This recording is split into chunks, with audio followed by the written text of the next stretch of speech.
Dubai में accidental गाड़ियों का बिजनेस बहुत ही जबरदस्त है और इसी बिजनेस को करने के लिए भाई आए हैं मेरे पास। कैसे हैं भाई? अल्लाह के शुक्र से भाई बस आप सुनाएं। आपका बजट क्या है? भाई मेरा बजट 1 लाख दिरहम है और शुरू में तो कम इन्वेस्ट करना चाह रहा हूँ, लेकिन उसके बाद ग्रो करूंगा इसको। तो मुझे कोई अच्छी ऑप्शन दिखाएं जो आपके पास अवेलेबल अच्छा, आप कोई ऐसी ऑप्शन चाह रहे हैं जिसको आप रेडी करवाएं या जो रेडी टू गो? भाई मैं चाह रहा हूँ मुझे अच्छा प्रॉफिट बने, तो जो गाड़ी अभी मैं रेडी करवाऊँ, लेकिन मैं एक्सपीरियंस नहीं रखता इसका, तो मैं चाहता हूँ कि आप ही मुझे गाड़ी रेडी भी करवा के दें।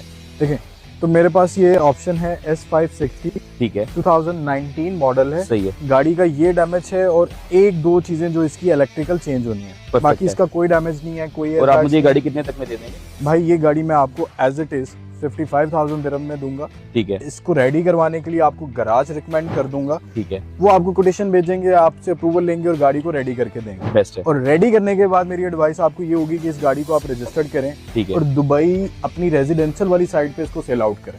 परफेक्ट। तो अब इसकी प्राइस जो मार्केट में है वो अराउंड 120 और 130,000 है। बिल्कुल ठीक तो है, मान लें आपको ये रेडी करके 60,000 में भी गाड़ी कॉस्ट करती है। बेस्ट है। We have a big margin, बिल्कुल तो आपने डन हो गया। प्रॉफिटेबिलिटी ये गाड़ी फिर भैया आप मुझे दे दें। भाई डन, Thank कोई प्रॉब्लम। ओके। तो इसी तरह आप अगर फास्ट व्हील पे आते हैं तो आपका कोई भी बजट है, आपके पास कैश इन हैंड हो, आप हमारे पास आएँ, आपके बजट के अकॉर्डिंग हम आपको बेस्ट ऑप्शन प्रोवाइड करेंगे। Thank you.